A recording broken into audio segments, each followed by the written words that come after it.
Election commission বিবেচনা করেছেন, আমার আপিল মঞ্জুর করেছেন।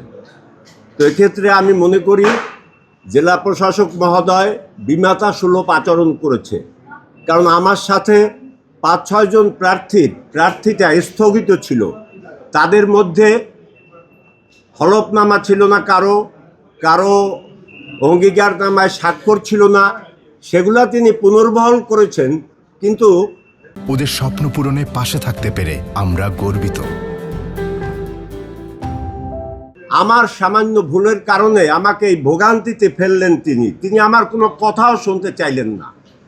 এখানে আমি বলতে চাই, আজকে নির্বাচন কমিশনকে যদি একটি নিরপেক্ষ, স্বাধীন এবং শক্তিশালী তাদেরকে প্রমাণ করতে হয়, জাতির কাছে উদাহরণ দিতে হয়, কারণ জনগণের কাছে এখনো ভোট নিয়ে সংশয়, সন্দেহ, ভোটের উচ্ছ্বাস কিছু অংশে থাকলেও দেশের সর্বত্র নেই।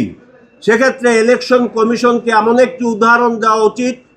এ পর্যন্ত ৩ মাস পূর্বে যে সকল জেলা প্রশাসক, এসপি সাহেবরা জেলায় ট্রান্সফার হয়েছে, অন্তত ৩ মাস সময় বেঁধে দিয়ে বাংলাদেশের সমস্ত ডিসিএসপিদের প্রত্যাহার করা, বদলি করা উচিত।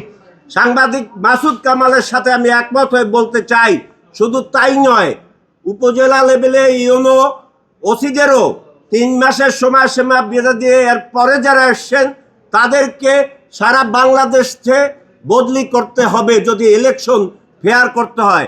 এমনকি ফ্যাসিস্ট সরকারের যারা দোসর ছিল উপজেলায় দেখেছি, সেই সকল কর্মকর্তারা আজকে ৪-৫ বছর যাবৎ উপজেলা লেভেলে চাকরি করে, যারা দিনের ভোট রাতে করেছে এবং ভোট কেন্দ্রে তারা পিকনিক করে। একটি বিশেষ দলের অনেক বড় বরাদ্দ থাকে, ওখানে খাওয়া দাওয়া হয়, সব মিলে এক পক্ষ পিকনিক করে, তারপর ভোটের বাক্স ভরে এক দলকে ঘোষণা দেওয়া হয়। তা আজকেও আমি মনে করি যেখানে যার প্রভাব আছে, যদি ওই সকল কর্মকর্তাদের ট্রান্সফার করা না হয়, তাহলে ওদের যে অবৈধ কর্মকাণ্ডের যে দায়, সেটা আজকে যারা সম্ভাব্য ক্ষমতায় যেতে পারে তাদের পক্ষে ভূমিকা রেখে সেই দায় ঘুচাবে, এটা আমি মনে করি।